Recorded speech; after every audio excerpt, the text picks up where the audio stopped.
This is the Intuitive Leadership Mastery Podcast. What would it take for you to double your profits and half your stress with your intuition? Learn how with your host, Michael Light.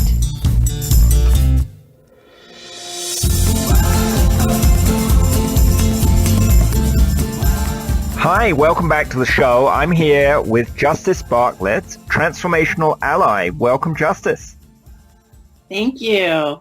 Nice to be with you. It's great to be with you. I met Justice many years ago, and we were inspired to talk about a few things to do with business intuition today. Play and its role in business, joy, compatibility, and discernment, and maybe a few other things that come inspired to us during the conversation.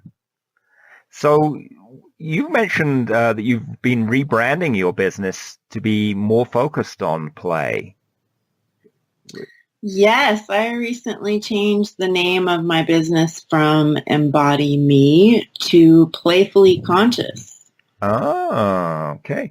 Now, we often don't think of play as being part of business. Tell me more about why you think it is part of business. Well, I think my approach that I'm coming to the world with is that everything can be played with. I think we kind of tend to compartmentalize our lives a lot. And we say, I go to work here, I play here, I'm a different person when I'm at work than when I'm playing. And maybe that works for some of us or some of the businesses that we're in. But for me and for the people that I work with, most of us are more interested in living wholehearted, integrated lives. And I think play is a fabulous medium to bring that through anything that you're experiencing, whether that's an internal circumstance or an external circumstance. So what's an example where you might play in your business? So we could set up little games. For example, let's say that because I lead play shops, not workshops, let's say I want to lead a play shop. And I have an idea of where I might want to lead it. And I have an idea of maybe who I need to contact. So I might set up sort of a little map or a game board in my mind of seeing how that might connect and feeling the energy in my body, in my physical body, sort of rise and respond to what I'm kind of playing with through the imaginal realm in my mind or even on a piece of paper, and sort of gauging the visceral response that I have when I connect with one idea of another. Does that make sense? So you're feeling the sensations in your body, the emotions rising up as you play around with different locations or different formats for your play shop. Or different people to connect with, and sort of, and you get this intuitive hit when you're sort of feeling out into possible outcomes or scenarios, whether that feels like something that would be a good fit or it wouldn't. And I think that's a great way that we can play in business. I once heard that the head guy of Sony talked about taking an idea. If he took an idea and he pretended that he was eating that idea, whether it was some new product or some merger that somebody was offering him, whatever it was, he would play with that idea by taking that idea and eating it. And if that idea gave him any sense of indigestion, then he wouldn't do it, right? So that really is gut intelligence there. Very much so. So by doing this playing with the ideas for your business, you can head off disasters that might happen from picking the wrong partner to work with, or choosing the wrong location, or any other thing that might cause the play shop to not go well or the business idea to not go well. You certainly can. And on the other side of that, when you do come into an encounter that doesn't go as well as maybe you had hoped, or or you pick the wrong person.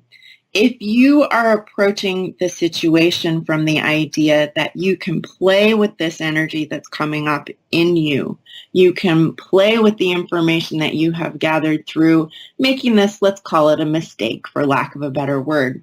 But you can play with the notion of failure rather than being suffering and being burdened by it. I think, and I've observed, that you move through the situation much more gracefully. It's much easier to integrate the lessons that are being presented, and it's much easier to begin again when you realize that you're only ever playing with any given opportunity. Well, I think that takes the pressure off, because instead of me being self-judgmental or I made a big mistake, I'm now playing with the mistake and seeing what I can learn from it.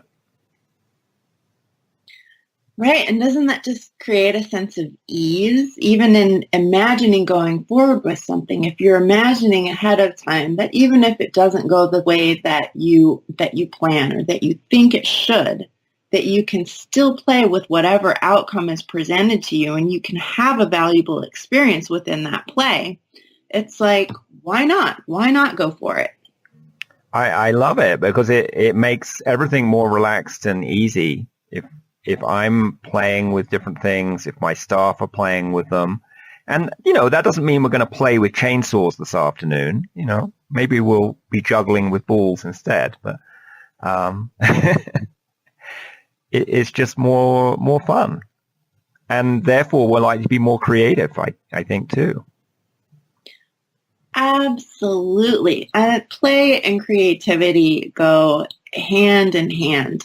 Do we create as well when we're in a pressurized setting where there's a very structured and stressful outcome that's already kind of pushing us in? Or do we create better when we're relaxed, when we're in a state of flow, when we're engaging in curiosity, and when we're really allowed to just play with ideas and to play with different possibilities? Right, but that allows us not to be locked into a preconceived notion about I must do this workshop at a certain location and it has to be a certain way. By playing with it, I'm now open to new possibilities. And the second you say that, the second you say, I must do this, or it should be this way, I immediately feel in my body, I feel those little neural connections that are always firing off and looking for different ways to connect and for different people to connect with, kind of begin to shut down. The second I introduce this idea of should or must, they kind of go, ooh, that doesn't sound very fun. That's not very engaging, right? No, it almost sounds like being back in school that wasn't very creative. Right.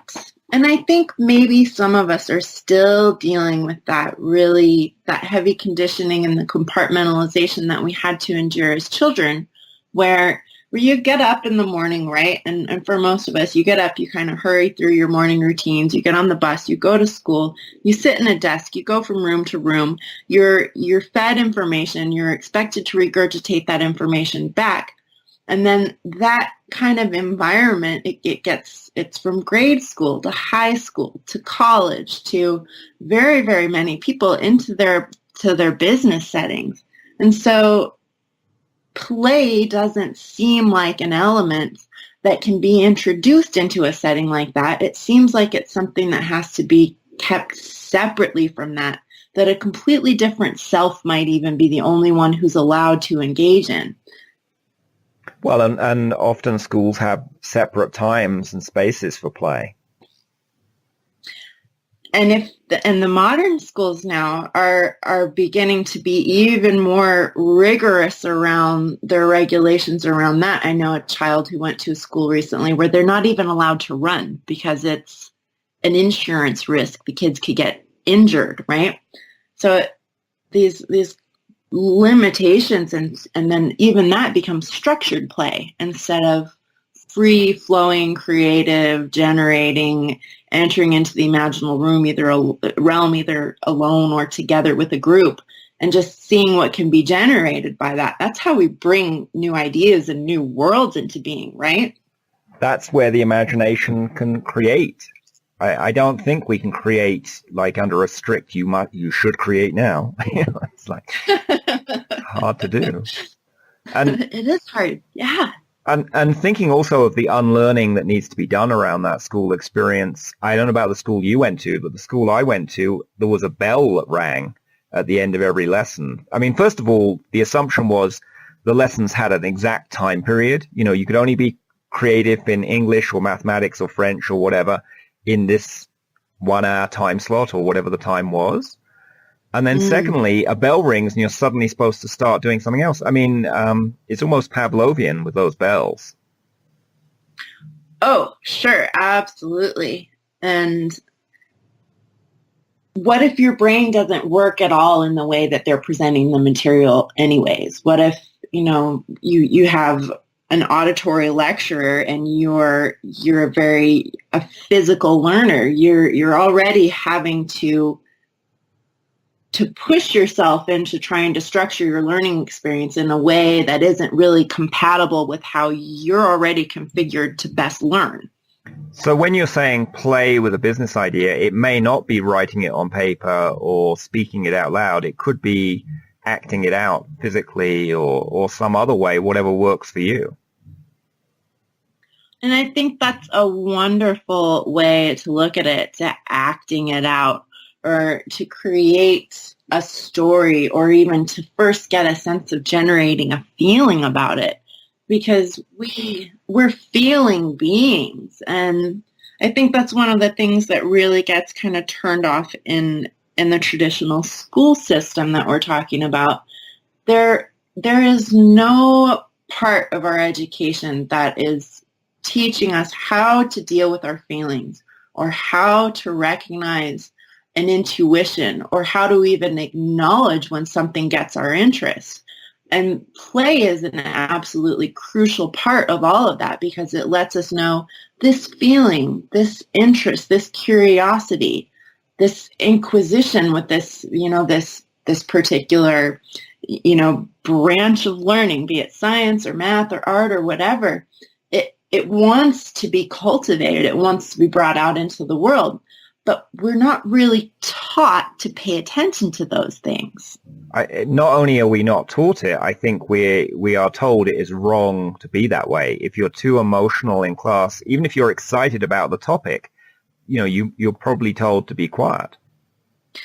Right, because they want a very structured, settled learning environment. Now, I'll tell you a story that's very different from traditional learning. I grew up in a small religious community, and we had Montessori schooling all the way from our grade school and preschool all the way up into high school.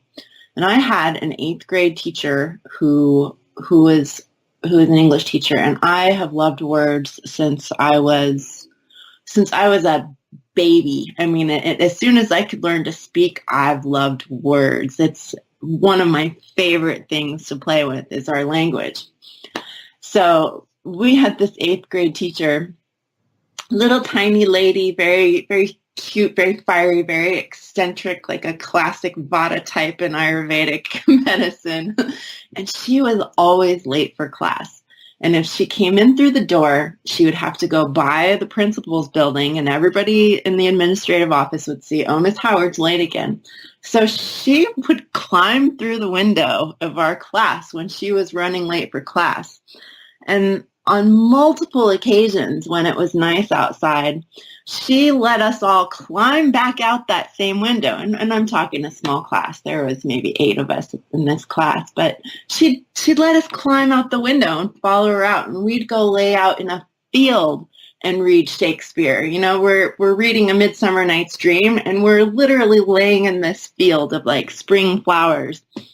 And I love Shakespeare. Not only did I learn to understand and appreciate it when I was a kid, which is difficult for many adults, but but I love it. And those memories of that very playful teacher who was clearly inspired by her chosen profession, she transferred that fire and that interest and that joy to us because she was there and she was showing up and she was playing with it.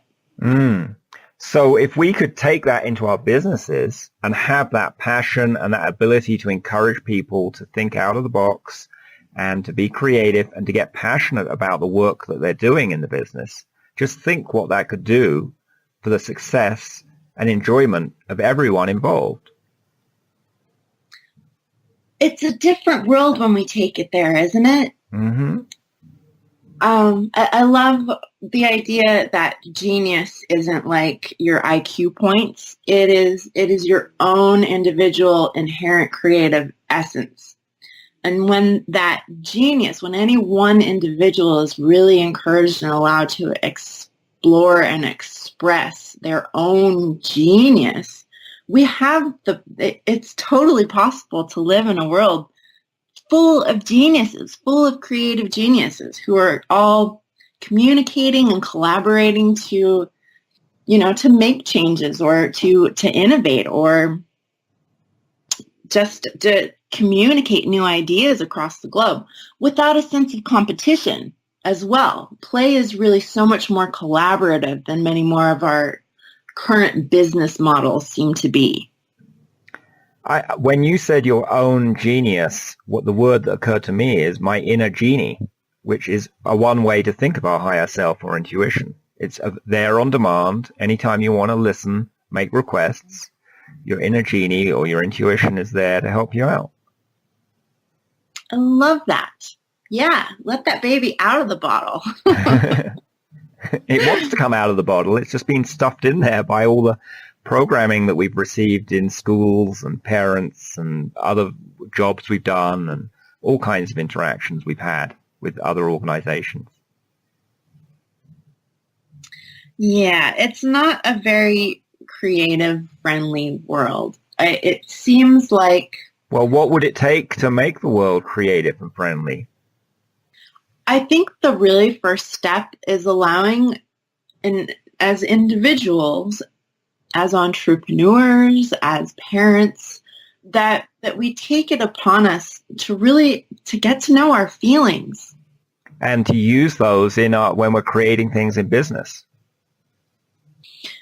Absolutely. If you're stuck at a desk and you're looking at this project that looks gray or boring or flat, or it doesn't have any juice or vitality to it, how interested are you in making something of that? Probably not very. No. You do because you're supposed to, or because you have to, or because your paycheck's attached to it, right? Well, or because you thought your business was supposed to do it that way, if you were the business owner. Right. That supposed to word should. Mm-hmm. You should all over yourself. Instead of, if you know your feelings and you know what it's like to feel genuine excitement about something, that excitement is going to feed your creative fire. And not only that, it's contagious.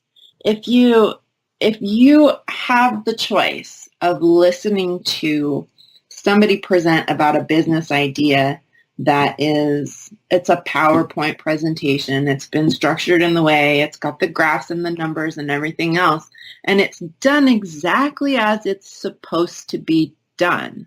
And yet it's missing that fire. It's missing that genius. Or you have this other person over here who is passionate about what they're presenting. You can feel the difference. If you are in any way inclined to sense for that passion, you're automatically going to be drawn to it because it's going to kindle your own passion. And when your passion and this other business passion gets ignited together, you've got some brand new beast that can make its way out into the world. So that's a way to have your business be much more successful, by following where the energy is, where the passion is, or maybe tweaking with things so you can bring the passion out if it's a little lower than you want it to be. You can have a much more successful business. Absolutely. And I think we're hungry for passion as people. We respond when we see it. And, some of these really, really famous businesses, like Steve Jobs or whatever, he's totally innovative. We are still, I'm talking to you on my lovely little MacBook Air computer, and we are reaping the benefit of his passion and inquisitiveness. And not only the way he could inspire people who worked with him to bring their passion to the business too. Absolutely. Yeah, he definitely didn't look at what had been done before and say, okay, let's redo that. He went to, let's look at what's never been done before and let's play with that. And there were people out there who were probably tapping into some similar fields who responded to that passion. And there's a beautiful thing energetically. We calibrate at an energetic level, and that goes into our homeostasis, how we sustain our physical bodies as well. But even a business has a body. It has sort of an energetic system. We entrain to the most coherent system. So as we're looking at these old models of doing business, all this really very greed and competition-driven business models, how to look for what's lacking and how to make people feel that lack, right? Versus how, and you can feel that. You can feel how that feels. It like clenches the pit of my stomach. It's like, ew. Like, don't expect to sell me on my insecurities. Gross. But that's how much advertising is. And look at how many thousands of ads most adults, receive every day. Absolutely. And we do it, and they do it, and they go about it because that's the way that they've been trained to do it, is to feed into someone's insecurity and to amplify that greed, really, and then put you in competition not only with yourself but with everybody else around you, and then sell you the solution that will make it all better, only it doesn't. So a new paradigm of business model, I think, will be based on passion, how to actually ignite each other and ignite our creative essences together, and how to drive that forward in a more collaborative and mutually prosperous business model. So maybe one day, as well as looking at the profit and loss and the balance sheet, maybe we'll be looking at the passion sheet and seeing, how much passion is this business generating and sharing with others. Oh, that just sent chills through my whole body. Wouldn't that be so amazing?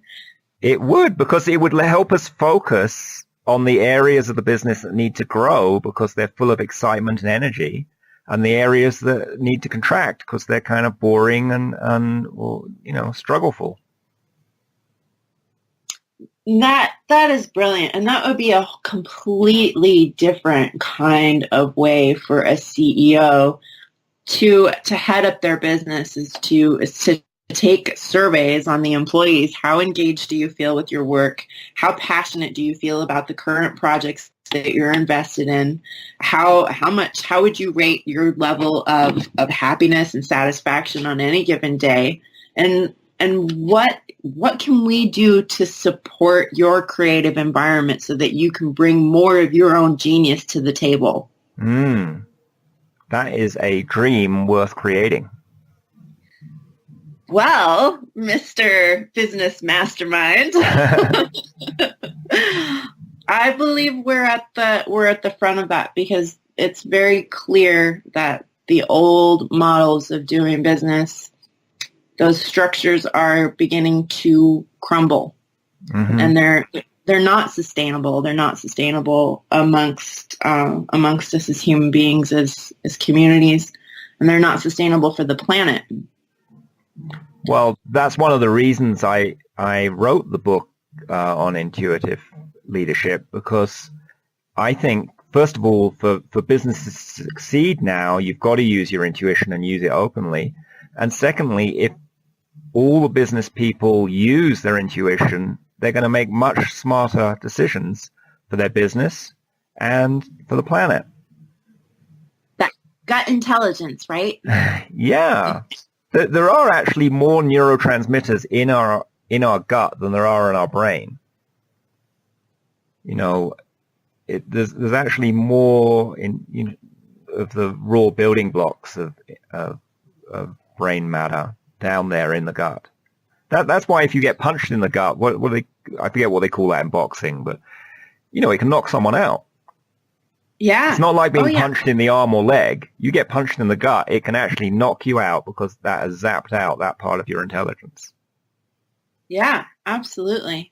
And absolutely. It's also why, if you ever read the fine print on those antidepressants, they have all kinds of they're designed to go to your brain, right, to make you less depressed. But they also have all kinds of side effects on the intestines and digestion.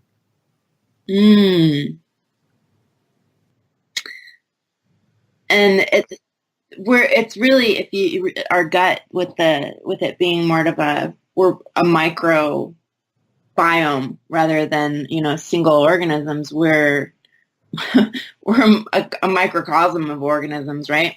But the same organisms in your gut exist at the top of Mount Everest. So talk about this whole inner to outer thing, and I think. So you're talking about the bacteria in our gut at that point. Absolutely. Yeah. Mm-hmm. Absolutely. Which so I think I have to wonder, are the bacteria supporting us as humans, or are we humans there to support the bacteria who are in our gut? Well, and it seems like it's a mutually beneficial arrangement. We provide them with an environment to grow and evolve in, and they help us to grow and evolve. Mm-hmm. Yeah. Which seems like it would be a good indicator of how to interact with all of our surroundings as, okay, how is this arrangement mutually beneficial? And certainly in business, every exchange should be mutually beneficial. I think that would totally change things. What would it take to make every exchange in your business mutually beneficial for all the parties concerned, whether that's you, the stockholders, the people doing the work, the customers, your vendors? There's so many people involved. Even in a small business, you could have hundreds of people who interact in that business. And if you have a larger business, it can be millions of people involved. I mean, if you buy an iPhone, or you buy a car or whatever, millions of people have been involved in creating that object that you're now using. And what if all of those interactions are being mutually beneficial instead of people trying to screw each other over? It would be a total game changer. I think you would, as a consumer, I think I would pick up on that at least at a subconscious level. Well, and those fields are, those subtle energetic fields are very, very powerful. When I talk to people about the way that I work with them, talking from sort of a magical perspective, I tell them that there are 3 ways that we can use magic. The first way I call high magic, which is really, it's the state of surrender. It's the state of, I have no agenda, I have no intention. I'm just going to show up, open my heart, open allow my creative genius to flow through, and it, like magic, do as you will, right? And that might be a great way to bring about an idea for a business, but it's probably not going to do a whole lot to carry it into the world unless, you're touching on a bunch of people who are also engaging in that sort of sense of field, and it can absolutely grow and become mutually beneficial. The second kind of magic that more of us are capable of doing is we have our intentions, we have our agendas, we're conscious of how we're using our energy and how we're using our energy to make those intentions a reality, and it's collaborative magic. I'm coming with my energy, with my intentions, and I'm meeting you with where you are, and we are working together to generate something amazing from that state. And the other kind of magic is what I think of as dark magic, is where we are enforcing our agendas on other people. We're interfering with other people's willpower. We're being manipulative and subversive, and we're either willfully or unconsciously using our agenda to bring about what we think needs to happen. And when I look around in the world, I see a lot of that type of magic being used, particularly in business, because we're not operating from a mutually beneficial paradigm. We're operating from a paradigm where, for the most part, it's the people at the top who are getting what they want and using everybody who's below them to make that happen. So, like we were just talking about, for a mutually beneficial system to bring about, all that really has to happen is for each person who is, let's say we're looking at a pyramid structure with a CEO at the top, with their next down, their next down, their next down. Instead of the person at the top sitting up there going, how do I use the person below me to bring about my agenda? They meet them on an equal level and they say, what can I do for you to support your creative genius so that we can create even more, we can have even more, we can reach even more people with our product or with our service. And for that person to do the same thing to the person below them, and the same person below them, and the same person below them. Well, and maybe the pyramid is not the right diagram for that. Maybe some people invert the pyramid and put the CEO at the bottom, serving everyone else. And another model is just seeing everyone in a circle, and we just have different roles. The CEO may be, guiding or communicating the vision of the company, but other people are helping in that. So, I think that pyramid vision has some, there's some energy in that, probably left over from the pyramids and the pharaohs. I think so. Well, and I think and it's, it's the same with really all these pyramid dynamics with the food chain and with the people being at the top of that and everything. None of that really works in a real time sense, because we're all engaging and interacting with each other at multiple levels. And no one person is more valuable than the other, I think, is the other thing that needs to shift, is no matter what position you have within any company, your services, your idea, your position, you're valuable. And because you're valuable, you have a right to respect. Yeah, we bring different skills to the company, and we can respect all of the skills. Mutual respect. So you mentioned playing with time there. Can you tell me a bit more about that? Because that sounds intriguing. So many business people feel a little pressed for time. Well,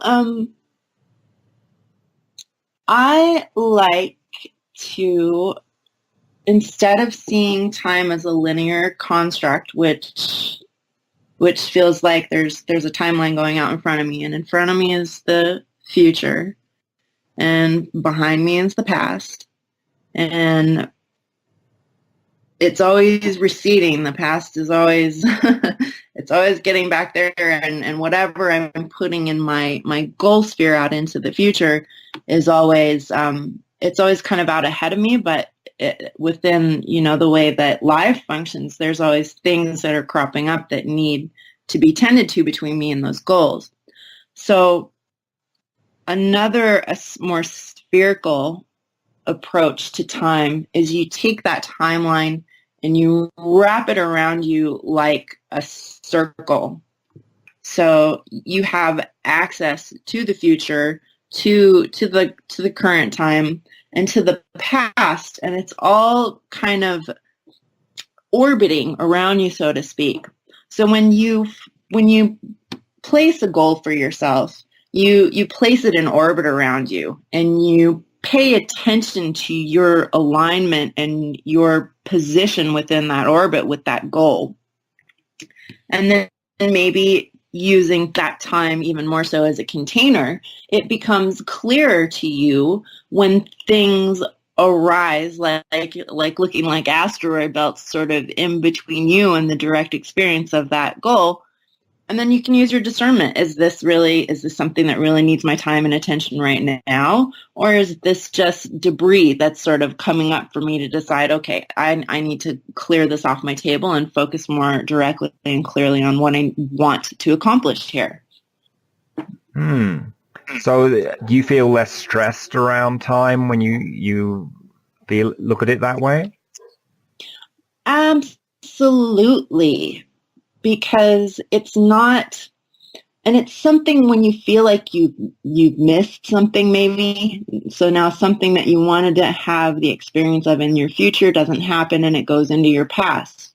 When you experience time spherically, then you're experiencing life in rotation. So it is entirely possible to pay attention to where that rotation might come back around again. And you get to engage with it in a different way in a different time from maybe what you set out and planned to do. So it really, it opens the experience up a lot. And to me, it feels less compressed.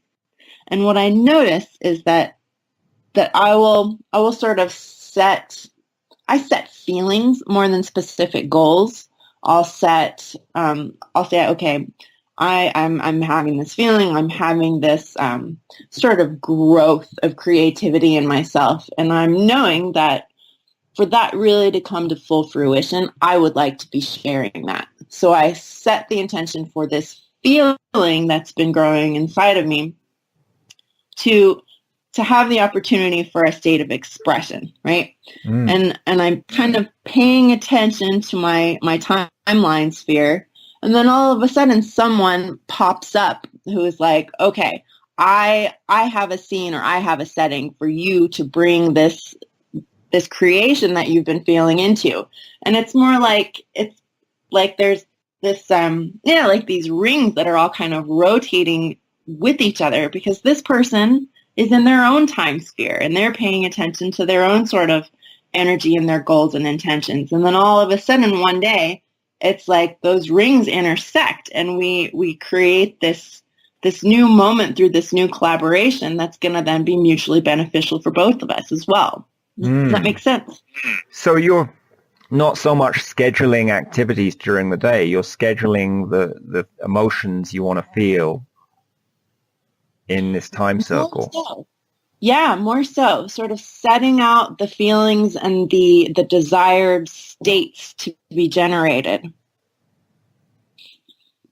And then that helps those to manifest during your day. Right. Absolutely. Absolutely. And it's setting it up to where the state, the energetic state, or whatever it is that I'm offering is going to be set to come into perfect alignment with somebody else who's resonating with the need to match that same state. Wow. So instead of forcing the schedule, I've got to meet with this person at 10 a.m. and then I've got another meeting at 10:30 and, you're setting the state you want to feel, like joy or abundance or whatever state you're looking for. And then you're attracting that into your day. Right. And then it happens on a scheduled way as well, because we have to make agreements to decide that we're going to converge at a certain time and place. So that happens as well. But it happens more in a sense of it's like for you, for example, I know that I am right now, I'm working with people both for personal and professional and relational means, how to refine their energetic signature, that which they're emitting into the world to create the existence that they want in a very practical way. I'm intending to offer that into the world. And so here you came along, Michael, and you're like, would you like to be on my podcast? And it's like, do you see what I mean? Like, here's you with this thing that you're holding and that you're offering. Here's me with this thing that I'm holding and that I'm offering. And we happen to meet at that position in time where those mutual offerings, not only do they make sense, but they can collaborate and they can create something new together. Right, because we were both putting out wanting to have that kind of experience. And then also when I made the offer to you, I'm assuming you felt into the energy I had, and would this be a match energetically? Right. Because we don't say yes to every single offer that comes along to us necessarily. That's right. And that is the discernment factor. And I think, in a lot of conscious manifestation stuff, the power of no is not given its due time and reward, because we have to use our yeses and our nos judiciously. Well, saying no to one thing allows space to say yes to something else. Exactly. And we get clear about what we do want when we get clear about what we don't want to. And also, when I was first in business, I saw no as a rejection, but now I see it's just isn't a fit, Right. It's not a big deal. Today I think that's great. Today I don't feel like eating vanilla ice cream. I'd rather have chocolate ice cream, Tomorrow I might be different. But it doesn't mean I hate vanilla ice cream and vanilla ice cream is a bad ice cream. Right. And it might be the perfect food for someone else today, And the same thing when I'm making, offering something to someone, would you like to use my service or read my book or whatever it is? Maybe it's good for them today, maybe it isn't. But it doesn't mean anything about me if it's a no. And that's perfect. And that, I think that ultimately is what really allows us to show up and support each other more personally and professionally, is if we realize that everybody, we're constantly sort of refining what we're offering, and people are sort of refining what they're looking for. And those moments are going to happen where we're exactly what somebody needs, and we have the skills, we have the materials, whatever it is, we have what they need in that instant. And then on other days we don't. There's something else that's a better fit for them, and for a better fit for us too, maybe. Right, absolutely. And that's the mutuality thing, right? If it's good for me and it's good for you, it's good for both of us. If it's only good for me and it's not good for you, then it's not actually good for either of us. I like that. and something else I've experienced with no is that there are so many ways to say that single word. It can be said with judgment, it can be said with neutrality, and it can be said, no can be said to sound like yes, which many of us may have experienced when dealing with salespeople who are a little over-aggressive. So we say no, but they don't quite get it. So there's what I'm trying to say here is that the way you say a word is as important as the word you use. Mm-hmm. And that is what I'm getting at with this refining your energetic signature stuff too. Now, when you say energetic signature, I think I get what you mean there, but maybe some of our listeners are a little unclear what that is and how that would apply to them and their business. You saying each of them has an energetic signature in this moment and their business does too? Or? Yes, absolutely. And their products do, or their services and their marketing materials? Yes. Basically everything in their business has a separate energetic signature. Everything, everything has an energetic signature. It's a combination of where you've come from, of your intentions, what you've refined in yourself emotionally and creatively, and how you're putting that out into the world. So, and why is that important to a business, that you know what those different energetic signatures are and you can do something about them? Well, I think it comes back, we talk real simply about it in terms of collaboration or of greed. If the energetic signature that you're putting out into the world is to manipulate people and to make them to feel insecure in such a way as where they think that they need your products, then the energetic signature that's the signature you're putting out. Does that make sense? And then people will pick up on that, and your business won't be as successful as if you had a different signature. Right. Or the people that will be drawn to that will be people who are insecure, who can't afford your services, who are feeling the undercurrents of that and what that brings up, and that could be a whole big mess of stuff. So that would mean to me that it would be less joyful for me running that business or owning that business, and I would make less profit. Yeah, absolutely. Because, and eventually, that's going to catch up with you, because if you're selling that way, if you're using your signature in that way through a business in particular, what you're really generating is more suffering in the world, and that will eventually catch up to you. It might not catch up, in 5 years or 10 years. That it might catch up somewhere down the line, but it will always eventually catch up to you. Well, one way I've seen that catch up is, someone has a business and then they get kind of burnt out around it. They just don't enjoy doing it anymore. Absolutely. It also can turn up with... Oh, go ahead, Justice. Yeah. No, go ahead. Well, it might be that you have struggle with your staff and people are always quitting or complaining. It might be that, the business goes out of business. Right. And some of that energy of the signature of the business,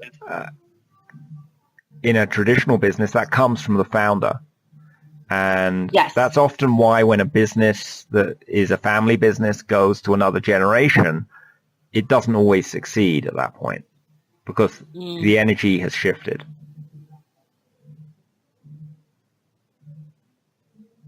And that's where compatibility comes in. For that next generation who might be picking up the family business. Is that something that their heart and that their passion is invested in, or are they just doing that because they think they should? Well, and I've seen that in businesses where the children feel they should be doing it, but it's not really their passion. And they don't enjoy it. The business doesn't run well. The staff don't like it. The customers pick up on it. It's just no fun. Mm-hmm. And it's not profitable either. So, and you can, I don't know if any of you are paying attention to the subtle energetic signature that's kind of changed as we've been talking about going about business in this way. it's dropping, it's getting a little bit more flat. It's kind of like, maybe not so much. Whereas let's flip. Let's talk about the other way of going about it, of putting your energetic signature into the world in a professional way, in a way that you're in alignment with, you're passionate about, you're excited, you're collaborating with people, and you're making sure that there is mutuality at the root of how you are intentionally structuring your exchanges. Which means, okay, for example, like you're not going to put out a shoddy product because the mutuality isn't going to be there. You're going to get a bunch of dissatisfied people who don't like what they've received.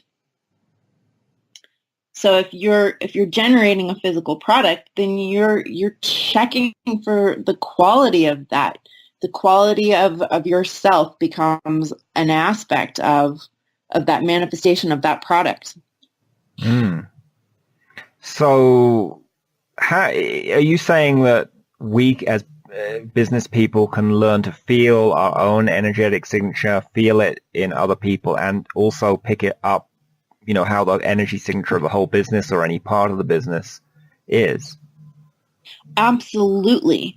And if you're running a big business, you can even get to the level of being attentive in this way, where you could imagine your whole business as, various colored lights on your employees as various colored lights on a panel. And you're primarily responsible for the main light on that panel, which is your signature as the business owner, as the creator. But you're also responsible to see that these other lights are lighting up.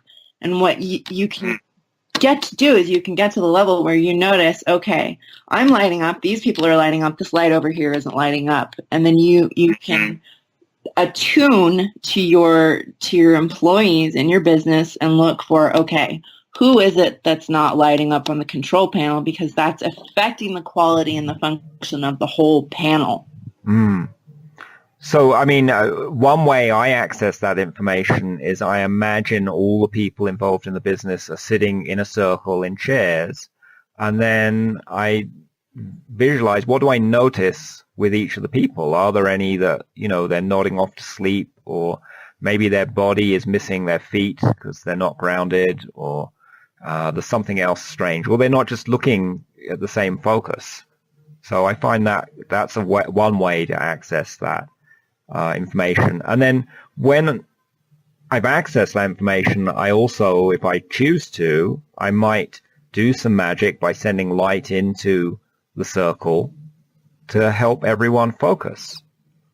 Now sometimes people respond to that energetically and they perk up.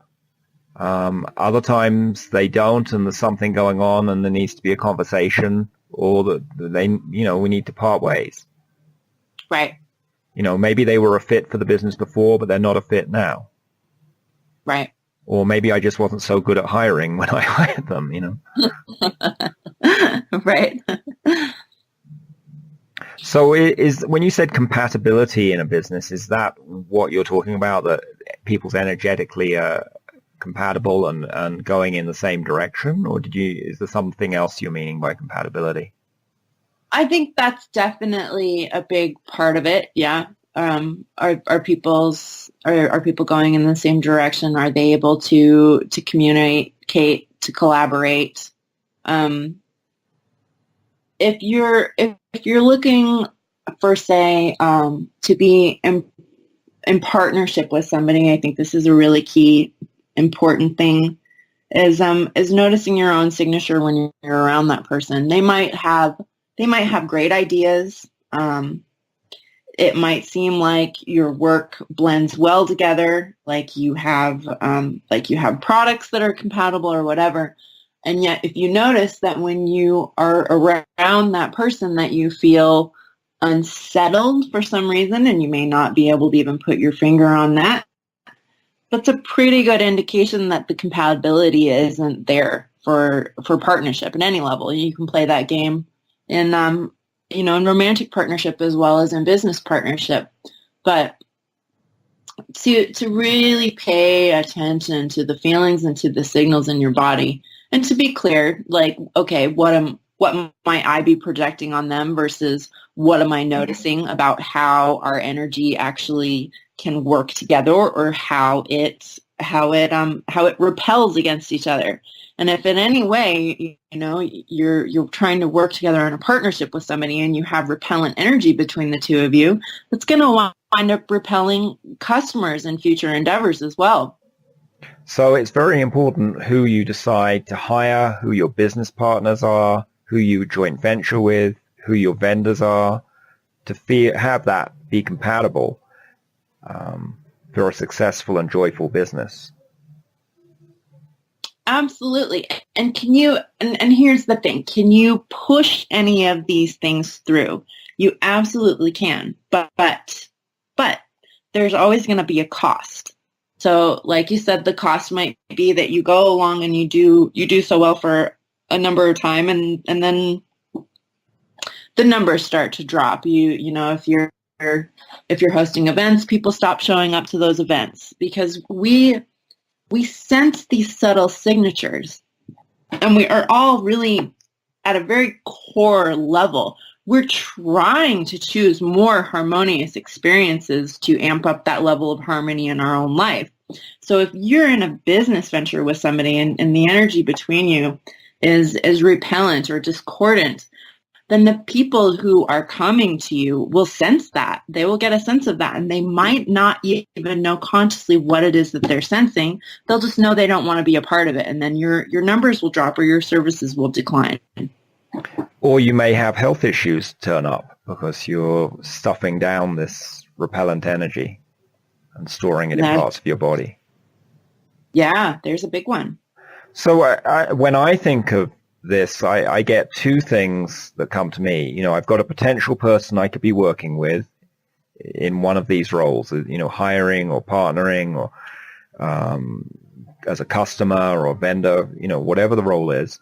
And I'm feeling into the compatibility. I'm noticing in my body, is part of my body contracting? Is my stomach tense? Am I feeling hot or cold somewhere? Am I feeling emotions come up? And I probably have to get into a quiet space to be able to notice those messages. And then I'm taking two things from this. One is I can see if there's something in me to clear. Is there some history in me or some pattern in me that when I'm around this kind of person, I have a reaction? And I can clear that. And I can then, having cleared that, I can have a clearer view of, okay, am I now more compatible, or is this still not a good fit? And that's a really good process, is to always look at how are we contributing or how are we projecting. And sometimes we can clear that and we can decide to show up, in relationship with that person. And sometimes part of clearing that is also getting clear that we're not meant to be in relationship with that person. Maybe that person came into our business just so we could clear that issue, so we could be aware of it and have the opportunity to clear it. And that's where it comes back around to play. If you're engaging with all of these different dynamics and positions as if you're only engaging to play and see what comes up, then you don't have to get all like down on yourself where it's like, oh, I failed. I made a horrible judgment call. I was so wrong about this person. I was so wrong about this business venture, blah, blah, blah, whatever. It's just, okay, I'm setting out the goal that in my life, I want to be a more wholehearted individual. And I want my business and I want my business interactions with whomever they might be or whatever products I might be offering to be a reflection of that solidity and that integrity. So when anything arises from within us or externally in our business or in a professional setting, it's always just an opportunity to be able to come back around and play with it as a situation that it's inviting us into what I like to think of as sacred spontaneity, allowing the energy and the information to flow where it's most harmonious, where it's most dynamic, where it most needs to go. And then taking ourselves out of this loop of failure and suffering, because all we're doing is we're playing with what's being presented to us.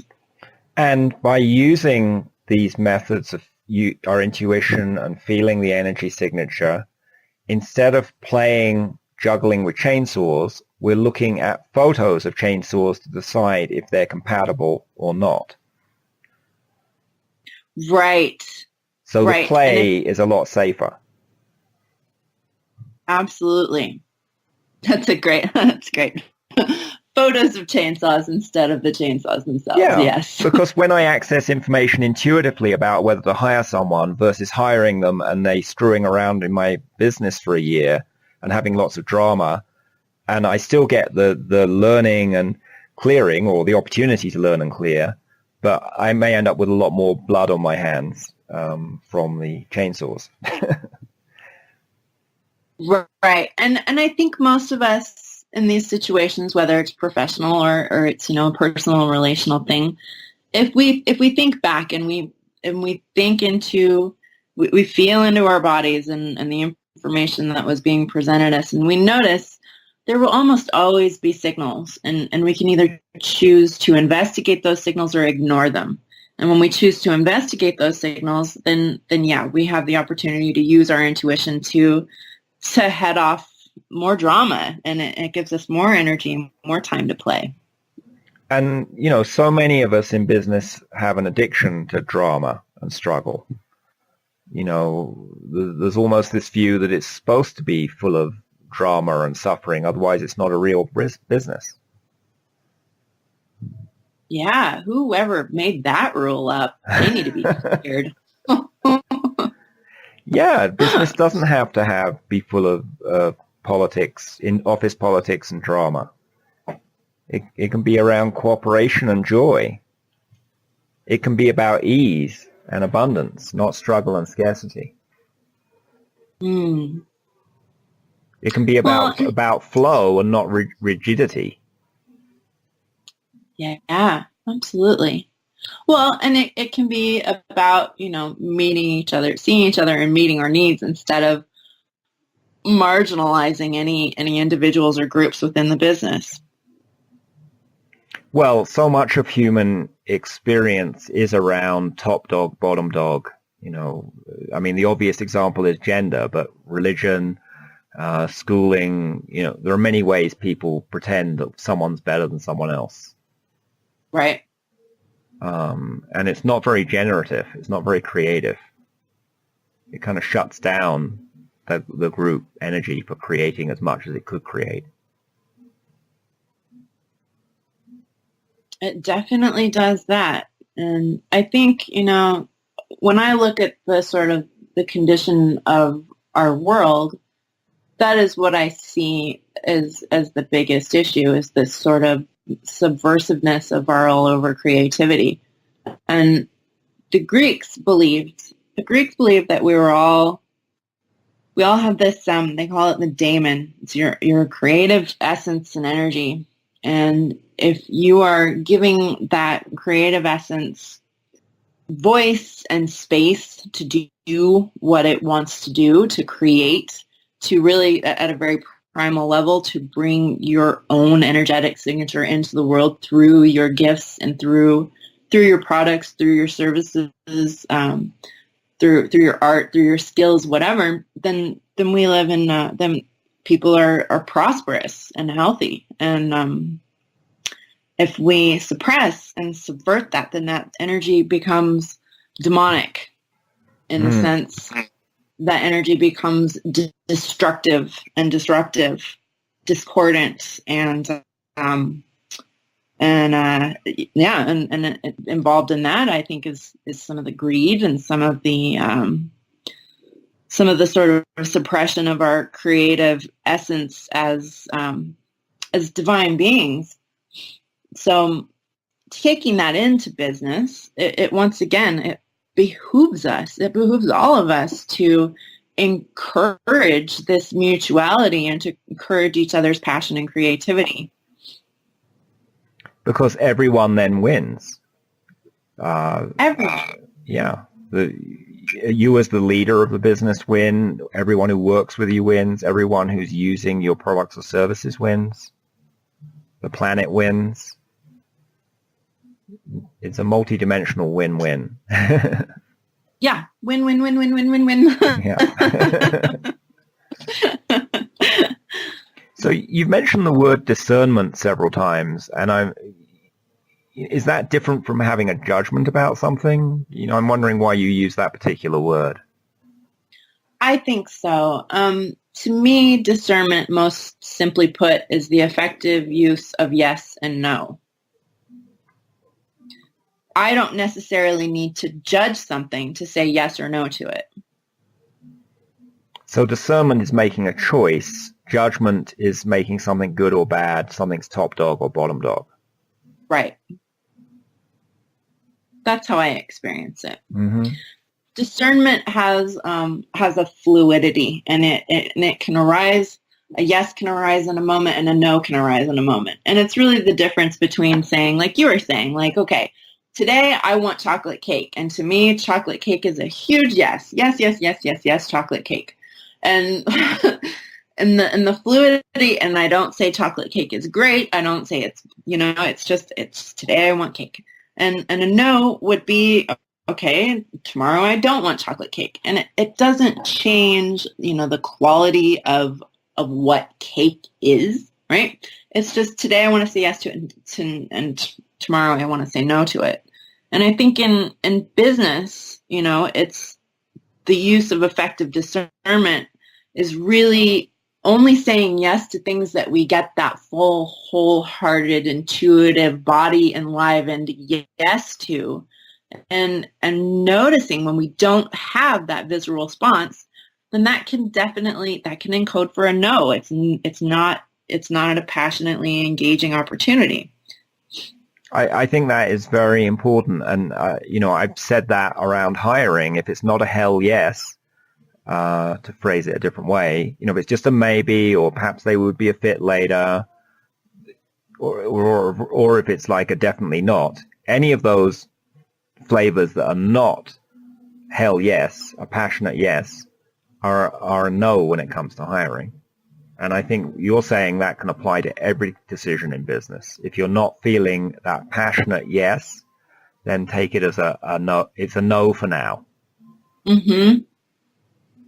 And it could be that the circumstances around it change. But yeah, if you don't get that live and lit up feeling, that hell yes, like you said, then yeah, you have to ask yourself, what is it worth to invest my time and energy and attention into this if I don't get a resounding passionate yes? Because there will be a cost. Right. There will be a financial cost. There's a joy cost. There's also an energy cost. I mean, we talked about, a passion sheet, measuring the passion in different areas of business. A similar related idea is looking at the energy flows in your business. Where are the energy drains in your business? Where are the energy gains where you get joy and passion from it? And I can choose on a conscious level that I'm going to, work with a certain person or do a certain thing and, recognize I'm not getting as much energy from it, and I have to make up that energy somewhere else. And, I might choose to do that because I want to get certain learnings from that person, or there may be other reasons. But if I'm conscious about it, I realize this is not gaining me as much energy, or it's actually draining energy. And it's just like when you spend money in your business. Sometimes if you look at your profit and loss, you can see, okay, there are certain areas where I'm making money, and there are certain areas, certain products that don't make as much money, or they actually lose money. And then I have to decide, are we going to keep those products on, or are we going to shift something about them to improve them, or are we going to stop doing those products?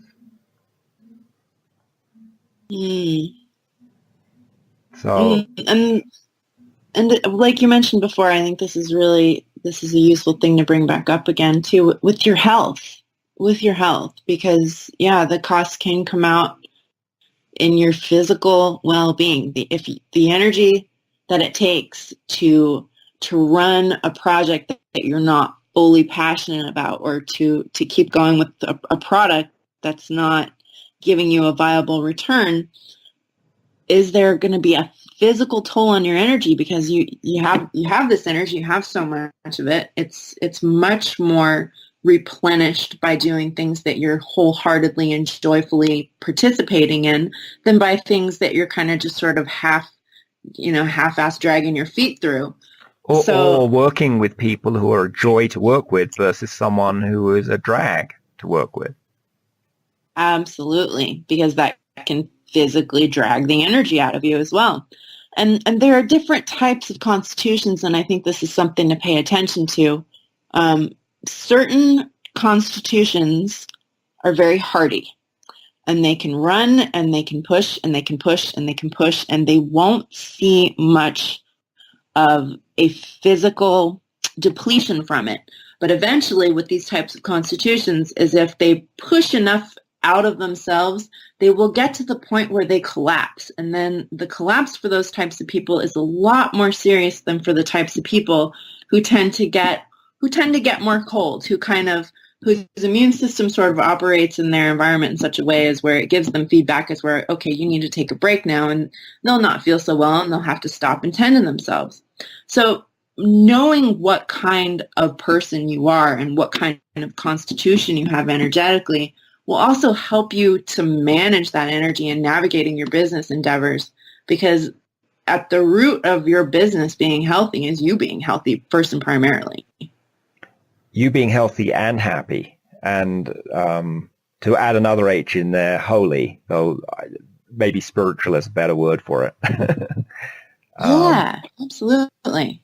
And I think that burnout that can happen through, mismatched energy signatures and energy drains in a business, that can come out in the health. It can also come out in your home relationship with your spouse and children. The stereotype of a business person is that they're hard driving and their marriage suffers. And then after 10 or 20 years, the marriage falls apart. And the same thing with health. Their health may be just fine for a few decades, but then they have a heart attack because they weren't putting enough joy in, or they end up with cancer, or, whatever manifestation that health comes out as. Because I see all health issues as an energy manifestation and a message. Absolutely. And sometimes that's the cost. No, it's not that your bottom line suffers in your business. It's that your family life suffers, your health suffers. Or maybe maybe your spiritual life suffers. Maybe you get to, you've been running your business, but then you feel dead inside, and like, is this all that there is to it? I once worked with a very, very wealthy individual running multiple businesses, and I remember going into this session thinking, wow, how am I going to get this guy's attention? Like, how the heck am I going to get this guy's attention? And I didn't know. It was just, there's that play and sacred spontaneity.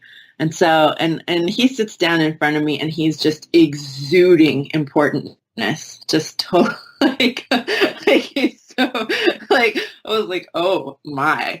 And I was like I was reaching for it. I was like, okay, how am I going to get this guy's attention? And I heard it. It came through. It goes, you can ask him to rate these things at the level of importance. I was like, okay, I'm going to ask you 3 questions and I want you to rate them as what's most important in your life.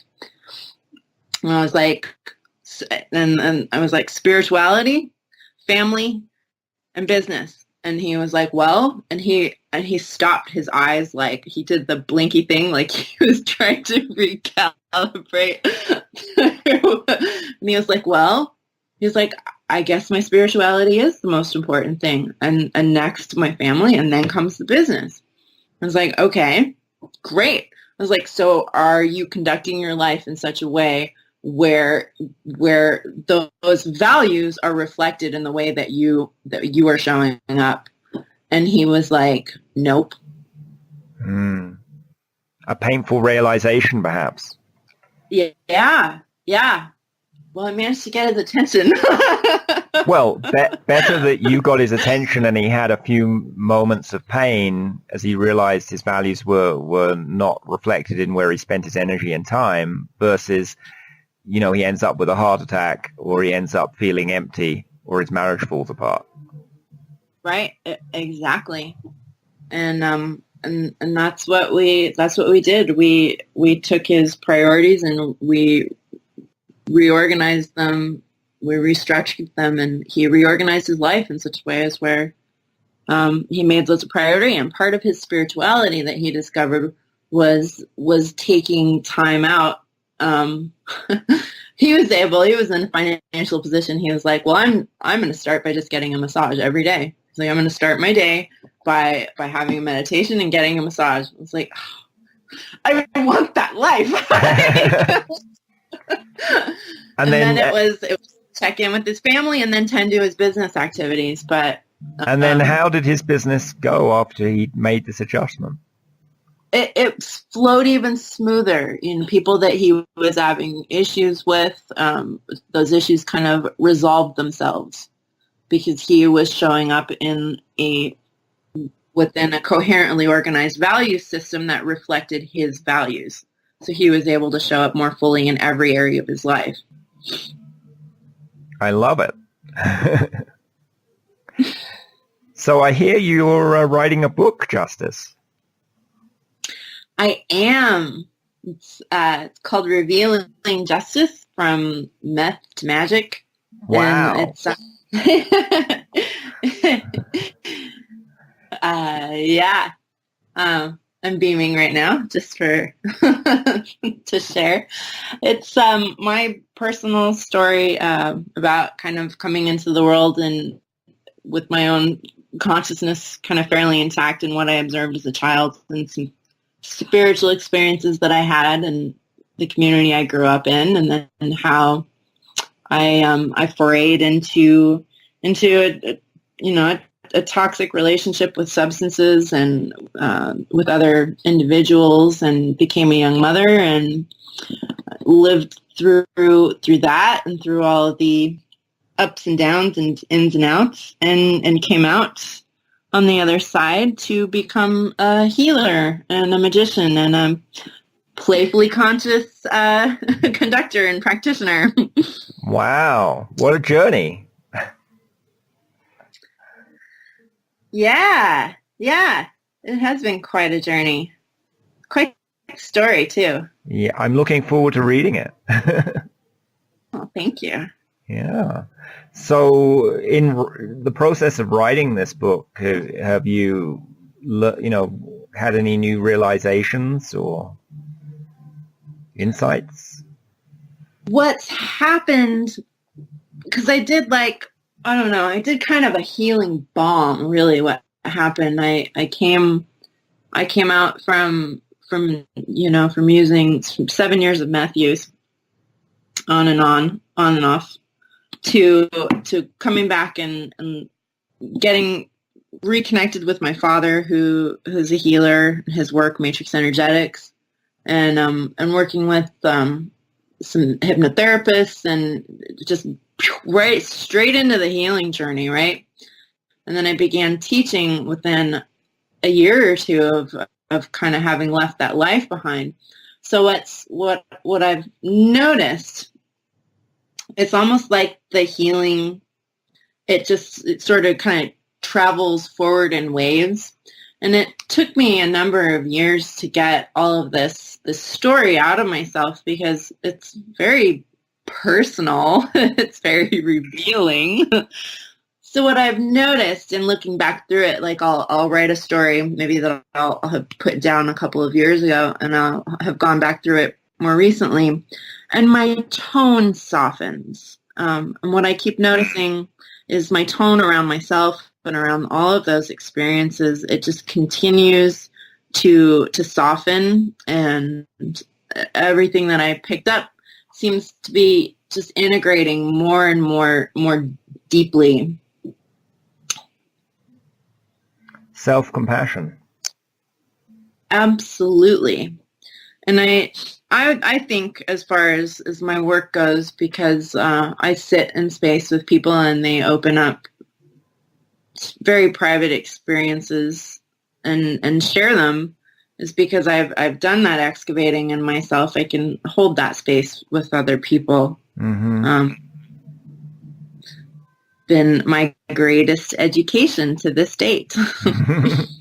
Well, it's a miracle you went through that experience and came out, because it provided that extra space to let other people go through their pain and come out the other side too. Yeah, it absolutely. It's been a grace, and when I look back, it feels kind of deliberate. It's like, okay, well, you're going to do this and you're going to do this. And instead of going to grad school, you're going to do this instead. You're going to go to meth school instead. You're going to go to meth school instead.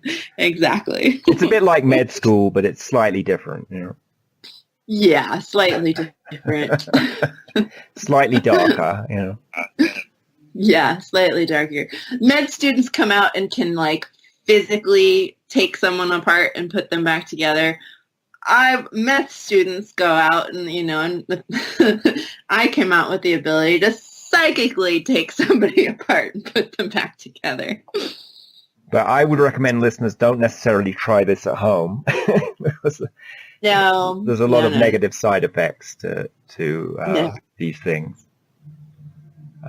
No, but what I've noticed, is that our internal terrain is all the same from whatever experiences we've had. We've all been encoded for a certain level of trauma and sadness and regret and resentment and blah, blah, blah. The stories that bring it about are all a little bit different, but the tones, the feelings, they're all in there. They're all the same. And we all have the same capacity to excavate through those nastier, heavier things and really get to the jewels in our being, the joy, the prosperity, the health, the sacredness. We all have these incredible capacities within us. I totally agree. I think before we incarnate, we figure out, we make deals with other spirits. Hey, I've never felt really deep despair. Will you come down and have this codependent relationship with me and really screw around with me so I can really go down to the darkest experience I could imagine? Because I've never experienced that, because, and, right? That's so funny. Yeah. And the other spirit's like, well, yeah, I love you so much, Justice. I'll do that for you, but I'll have to really lower my energy signature, my vibration. So please don't forget I'm another spiritual being with a body when I'm doing this. Right. And then sometimes a third spirit comes down to the planet too, just to remind the other two that they really are spiritual beings with a body and not bodies having occasional spiritual experiences. Right. That's a story from Neil Donald Walsh, by the way, called The Little Soul and the Sun. Oh, that's so funny. I write a similar story in my book. I talk about my mom, because I'm blonde and I've got curly hair, and neither of my parents really do. And so she asked me once when I was little, she said, "Where did you get your curls?" And I looked at her very, very matter-of-factly and I was just like, you have to ask. You have to ask for curls before you come down. And she was like, oh, okay. And so in my book, I write on about, it's like, yeah, because it makes just as much sense. It's like, yeah, please. And while I'm having my curls, can I please have like a life-destroying addiction and like so many abandonment issues? Like it just messes with me my whole life. Like, can I have a sort order of that with my curly hair? Because that would be great. I'd like a side order of curls with this depression. Right. So at least when I feel awful, I'll have pretty bouncy hair. There you go. Oh, goodness. People are funny, aren't we? We are. And, just my view on what we pick as what we want to do, what some people might call fate, is that those agreements we make can be changed any time we want to. We're conscious beings. We're infinitely powerful. Just because we made an agreement to be addicted to crazy people or to work in a salt mine in a terrible condition or whatever it is, doesn't mean we can't change that spiritual vow we made and shift things. That's right. And just as we draw up contracts in business, we draw up conscious and unconscious contracts in life with everybody that we interact with. And we can change them. We can renegotiate. If we're working in a business that's a struggle and some of the people are a drain, we can change those energetic contracts. Yes, we can. I have a game. I take people into the inner world, and I take them before what I call the conscious clerk, and he reviews contracts and strikes out parts that are not relevant, and either, sometimes he'll shred them, sometimes he'll burn them, sometimes there will be elements that still need to be addressed. But the wonderful thing about playing with anything in the imaginal realm, as I like to refer to it, is it gives us a sort of preview and the opportunity to pretend, as in pretend, what we need to tend to in our physical life. Because regardless, we're still dealing with symbology. Everything we're dealing with symbols. So it's very, very, very powerful to work with your personal, your transpersonal, your professional dynamics in this inner realm, and to learn how to pretend the things into being that you plan on tending to in your physical life.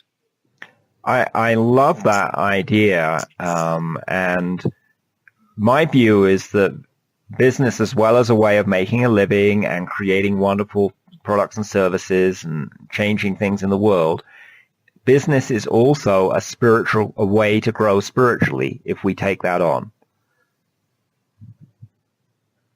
Absolutely. It's sort of like romantic relationships. Some people go into relationships to, have children, or to have someone, a companion, or, a myriad of reasons. And if it's a successful relationship, there's also a component there of spiritual growth that occurs for everyone involved. And I think business is just the same. We get together in these things called businesses, partly so we can all grow.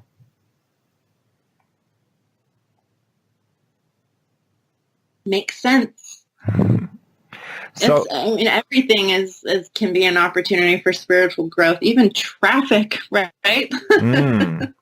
Even concentration camps. If you're Victor, what was his last name? I'm forgetting. The guy who wrote that famous book about how he survived in a concentration camp because he turned it into a vehicle for his own spiritual growth. Oh, I know what you're talking about, but I can't think of his name right now. I think the book might have been Man's Search for Meaning or something like that.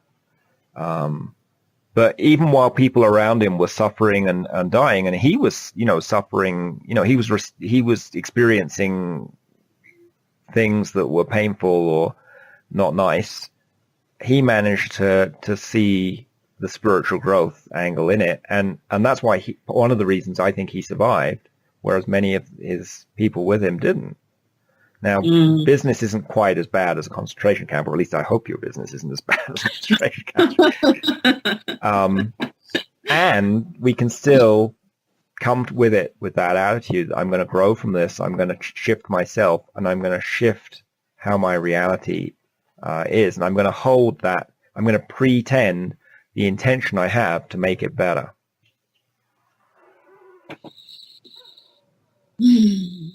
That's a fantastic business model to anything that you're going to engage with, whether, it's personal services, product, relationships, whatever. That is such a powerful and dynamic way to go about it. So you mentioned earlier someone who had a massage every day, and I actually have a massage scheduled in a little bit. Is there anything else you want to share with our listeners before we wrap this up? In light of business and in conscious business and growing conscious businesses together, try to think of your business as a vehicle for your passion, for your creativity. And just like you would tend to your car, you would make sure, that all the fluids were well running, that everything was signaling and functioning properly. Think of your business in the same way. Think of it, it's an opportunity. It's a vehicle, just like your body is a vehicle to carry your spirit. Your business is also an extension of that vehicle to carry your gifts and your services out into the world, and tend to it from that place, and see what that's like. See how that shifts your attitude professionally. I love that metaphor. So I just wish everyone that their vehicle is running smoothly and happily and profitably. And if not, check into the energy of the different parts of your vehicle. If the tires need changing, maybe that's something to look at. And enjoy the ride. Yeah, enjoy the ride. Well, thank you so much for being with me today, Justice. It's been a great pleasure talking with you. You too, Michael.